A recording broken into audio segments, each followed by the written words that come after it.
የኢትዮጵያ የመንግስት የግምጃ ቤት ሰነዶች ጨረታ ትንሽ ግራም ያጋባ ነገር በእነዚህ ባሳለፍናቸው ሳምንታት እያሳየ ነው። በተለይ የፈረንጆቹ 2026 ከገባ ወዲህ በእነዚህ ሰነዶች ላይ የሚገኘው ትርፍ በጣም እየቀነሰ መጥቷል።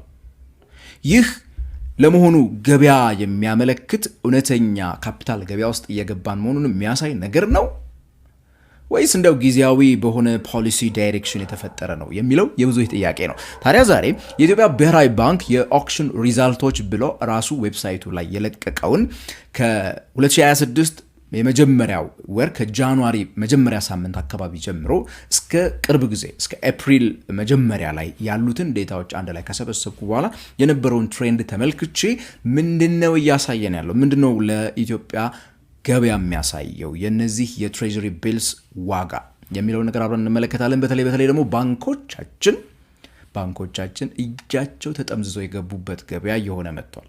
እንዴት? እሱን ቪዲዮውን እስከ መጨረሻ ስትከታተሉት ይገባችኋል። ይህ ንጋት ፖስት ነው። ፋይናንስ፣ ቢዝነስ፣ ካፒታል ማርኬት እናወራለን። ለቻናሉ አዲስ ከሆናችሁ ሰብስክራይብ በሉ፣ ከኢትዮጵያ ውጭ ካላችሁ ጆይን በሉን እያልኩኝ በዚሁ ወደ ዛሬ ቪዲዮ የምገባ ነው የሚሆነው።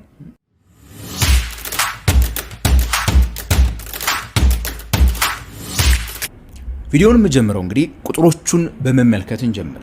ለምሳሌ የ2026 የጥር ወር መጀመሪያ ላይ ማለት ነው፣ ልክ የአመቱ መጀመሪያ ላይ የፈረንጆቹ አመት መጀመሪያ ላይ አንድ ሰው ለመንግስት ወር አንድ የፋይናንስ ተቋም ሊሆን ይችላል ኤኒባዲ ለመንግስት የአንድ አመት ብድር የአጭር ጊዜ 364 ቀን ብድር ቢያበድረው በአመቱ የሚያገኘው ትርፍ 17.5% አካባቢ ነበረ።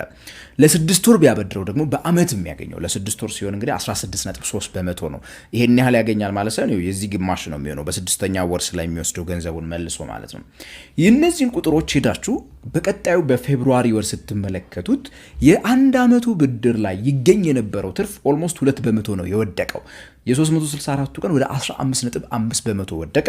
የባለ 182 ቀን የስድስት ወሩ ደግሞ ከ16.3 ወደ 14.5% ወደቀ። ከዛ በኤፕሪል ወር አሁን ያለንበት ወር ማለት ነው አሁን ያለንበት ወር ላይ ደግሞ ትንሽ ምን ሆነ? የ364 ቀኑ ወደ 15.1% አሁንም ወረደ። እንዲያውም የአንድ አመቱ ሞር ወረደ። በተለይ ደግሞ እነዚህ ባለ 28 ቀኖቹን ስታያቸው ዳታው የሚያሳየው እንግዲህ 11.6 እስከ 12% መካከል ነው ጫወታቸው እየሆነ ያለው። ስለዚህ ቁጥሮቹ ከወሩ መጀመሪያ የፈረንጆቹ አመት ከጀመረበት ጊዜ ጀምሮ እንግዲህ በሚታይ መልኩ ምን እያደረጉ ነው? እየቀነሱ መጥተዋል። ትርፋቸው ማለት ነው የሚገኝበት ትርፍ አስታውሱ። የመንግስት የግምጃ ቤት ሰነዶችን በባለ 100 ብር አንድ ሰነድን በቅናሽ ዋጋ ነው የምትገዙት። ለምሳሌ በ98 ብር ገዛለው ብላችሁ ነው የምትጫረቱት። ከዛ 100 ብር ይከፈላችኋል ማለት ነው መጨረሻ ላይ። እንደዚህ አይነት ጨረታ ነው የሚደረገው።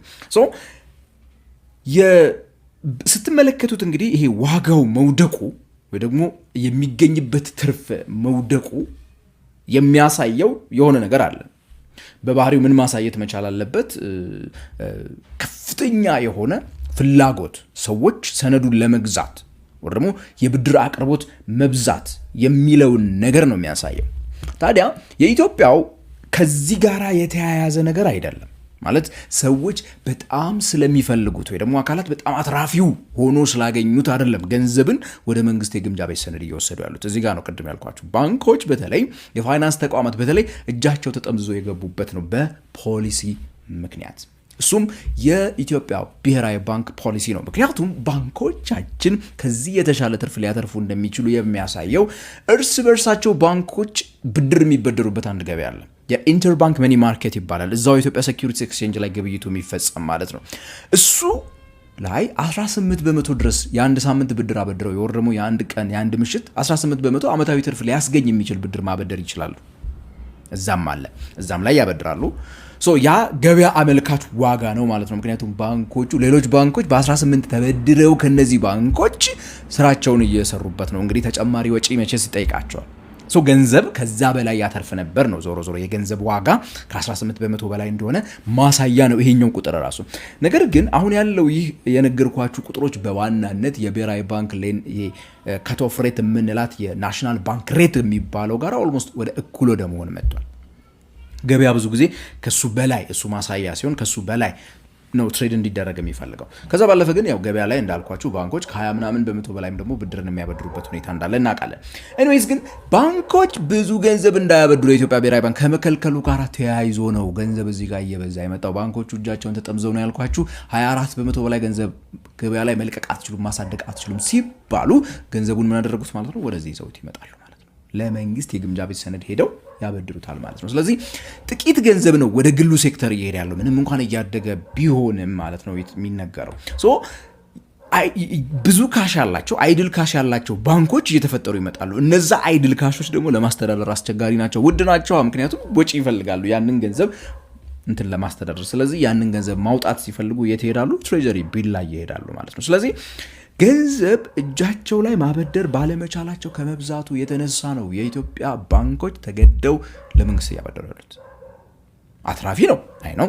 ነገር ግን ለግሉ ሴክተር ቢያበድሩት የተሻለ ትርፍ ሊያተርፉ ይችላሉ። ማይክሮ ፋይናንስ ተቋማት ሰሞኑን ብሔራዊ ባንክ ቆጣጠራቸዋለሁ ያለው እነዚህ የብድርና የቁጠባ ተቋማት እንኳን በ30 በመቶ ምናምን እያበደሩ ገንዘብ ብዙ እያተረፉ ባለበት ሁኔታ ገንዘባቸውን እዚህ ጋር የሚያደርጉበት ምክንያት እንግዲህ ይሄ ነው።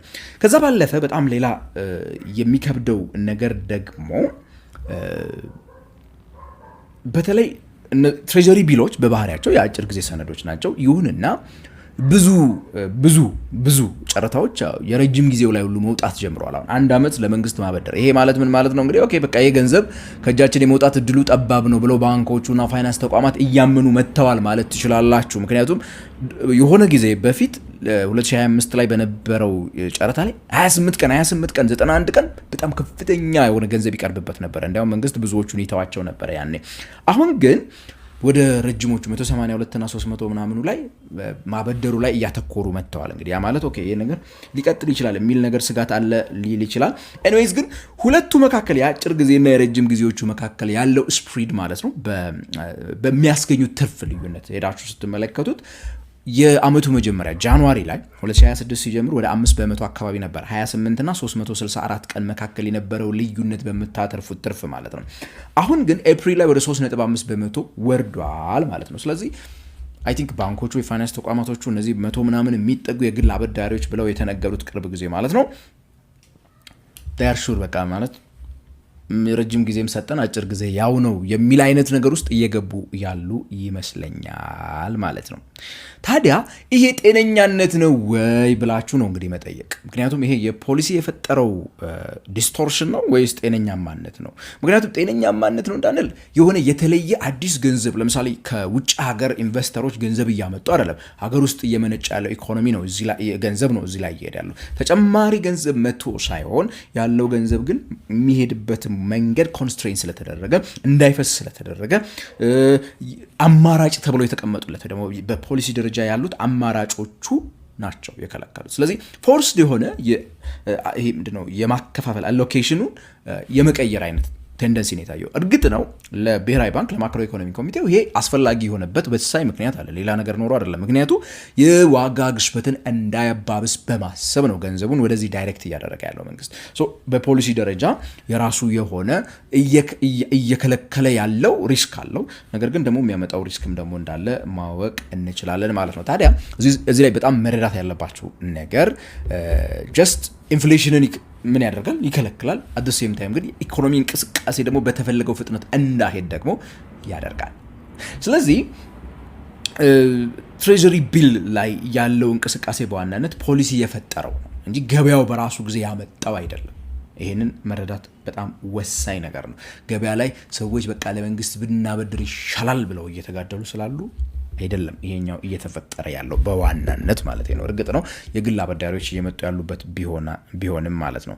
ስለዚህ እንግዲህ ከዚህ በኋላ ምን ይመጣል ካላችሁኝ የሚጠበቀው እንግዲህ ብሔራዊ ባንክ በተለይ ብድር ላይ የጣለውን ገደብ ያነሳል አያነሳም ነው። በሚቀጥሉት 3 ወራት እንደሚቀጥል እናውቃለን። ከዛ በኋላ የሚቀጥል ከሆነ በእርግጠኝነት የምነግራችሁ የትሬጀሪ ቢል ላይ የሚገኘው ትርፍ እየቀነሰ ይመጣል። ግጠኝነት የምነግራችሁ ግን ያ የሚነሳ ከሆነ መንግስት ሊበደር ወደ ገበያው በሚመጣበት ሰዓት ትሬጀሪ ቢልን ትተው ባንኮች በተለይ የፋይናንስ ተቋማት በዋናነት ለግለሰብ ወደ ማበደር ነው የሚሄዱት 20-30 በመቶ ማግኘት ስለሚችሉ። ስለዚህ ያኔ የትሬጀሪ ቢል ላይ የሚኖረው ፍላጎት እንትን ስለሚል ምን ይሆናል? ከፍተኛ የሆነ ትርፍ ማስገኘት ሊጀምሩ የሚችሉበት እድል አለ። ያንን ግን ለማግኘት ያኔ ነው መግዛት እንጂ አሁን የገዛችሁት ዞሮ ዞሮ ምንም የተለየ ነገር እንደማያመጣ ደግሞ ተረዱ።